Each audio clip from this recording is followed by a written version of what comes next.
क्या कहना चाहेंगे आप सोसाइटीज़ को लेकर, और खासकर कहा जाए कि एकजुटता और कामयाबी को लेकर? देखिए, जहाँ तक धर्म और आस्था की बात है, सभी संस्थाओं के लोग उस मामले पर एकजुट रहते हैं, चाहे किसी भी क्षेत्र के लोग हों। हाँ, कुछ संस्थाओं में ऐसा, जिस तरह आप जो कहना चाहते हैं, मैं समझ रहा हूँ कि आपसी वैमनस्यता है लोगों में, लेकिन जहाँ तक भगवान की पूजा अर्चना की बात है, किसी धार्मिक आयोजन की बात है, उस मुद्दे पर आप भी आज देखे होंगे कि आइडियल सोसाइटी में सभी पक्ष के लोग एक मंच पर एक साथ आकर के अब भगवान का आशीर्वाद लेने का और दर्शन करने का जो है अपना सौभाग्य प्राप्त किए और उन्होंने हिस्सा लिया। और मैं यही कहना चाहूँगा कि भगवान भी उन सभी लोगों को, जो भी लोग इस तरह के कृत्य कहिए या नकारात्मकता कहिए या जो भी लोग हैं, उन्हें सभी लोगों को सद्बुद्धि दे और समाज की मजबूती के लिए, जमशेदपुर की मजबूती के लिए, राज्य के विकास के लिए अपना योगदान दे और सब जो है एक साथ मिल कर के हम प्रभु की सेवा और समाज की सेवा एक साथ मिल कर के करें, तो ये हमारे समाज के लिए भी बेहतर होगा, जमशेदपुर के समाज के लिए भी बेहतर होगा और इस राज्य के लिए भी बेहतर होगा। जी सर, आखिर में कि सभी तमिल सोसाइटीज़ जो कि खासकर कहा जाए सोसाइटी के, जी क्या तेलुगु सोसाइटी, सभी तेलुगु सोसाइटी जो जमशेदपुर को गढ़ने में, जमशेदपुर को बनाने में और जमशेदपुर को पूरे भारत में मिनी इंडिया बनाने में बहुत बड़ा योगदान किया है, तो सर क्या कहना चाहेंगे सभी सोसाइटीज़ को ओवरऑल कि जिससे कि वो सोसाइटी फले फूले और नकारात्मकता से दूर हो? देखिए,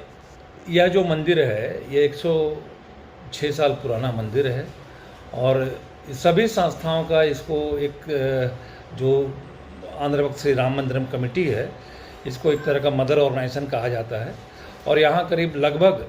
सभी सामाजिक और धार्मिक और संस्थाओं को मिलाकर के, सांस्कृतिक संस्थाओं को मिलाकर 17 संस्थाएं इस जमशेदपुर में संचालित हो रही हैं। तो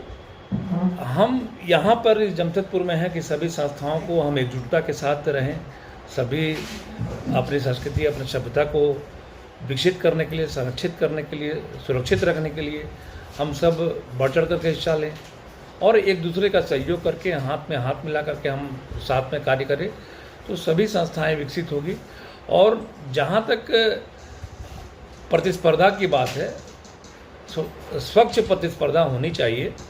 लेकिन वैमनस्यता की कहीं कोई स्थान नहीं होना चाहिए और इससे वैमनस्यता से अंततः उन संस्थाओं को ही नुकसान होगा जिसमें आप अपनी सेवा देना चाहते हैं। आज विगत दिनों आप भी जानते होंगे, इस शहर के आप भी वरिष्ठ पत्रकार हैं, कि कई संस्थाओं में आपसी विवाद रहा है, तो उस व्यक्ति को जो सामाजिक स्तर पर जो नुकसान होगा वो तो उस व्यक्ति को परिलक्षित नहीं होगा, महसूस नहीं होगा, लेकिन साथ साथ उस संस्था की जो गरिमा है, उस संस्था के प्रति जो लोगों की एक विश्वास है, उस पर जो है चोट पहुंचेगी और लोगों को जो एक अपेक्षा रहती है कि कोई संस्था निष्पक्ष तरीके से सब एकजुटता के साथ विकास का कार्य करेंगे, समाज के हित में कार्य करेंगे, तो आम लोगों में उसके प्रति थोड़ी सी नाराज़गी